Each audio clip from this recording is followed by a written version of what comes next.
One of the pieces that sparked in some of our previous exchanges was the importance of trying things. If when we shift away from a grand plan orientation, how we do things needs to also change. But yeah, just invite you to speak a little bit about the building the muscle of trying stuff, prototyping.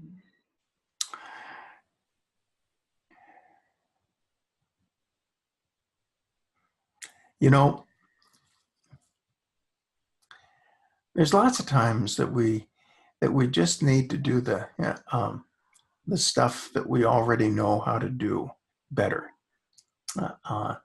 I'm really glad that when I get on an airplane, the pilots actually know how to fly it, and they're not trying stuff. They're not experimenting. They've got this down. And at a community level, I'm really glad that there are people out there picking up the garbage and making sure the buses are running and filling in the potholes in the streets and all of those kinds of things. But what we're really talking about here is we're talking about change.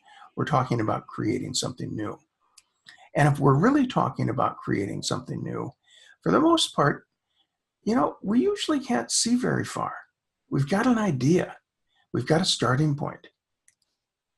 If we wait until we know everything, if we wait until we've got it all figured out and we know exactly what's going to happen, it takes a long time and nothing happens.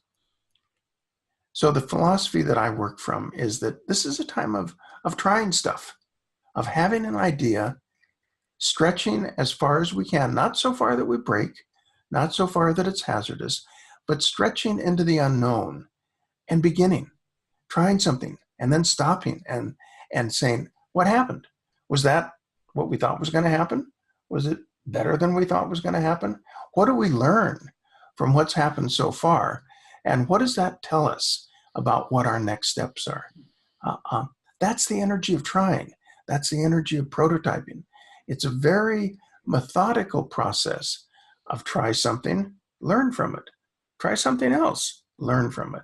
Try something else, learn from it. And we make a path forward, stepping each time closer and closer to what it is that our hearts and our minds yearn for as we work for change in the community. Something else I often say about that is that,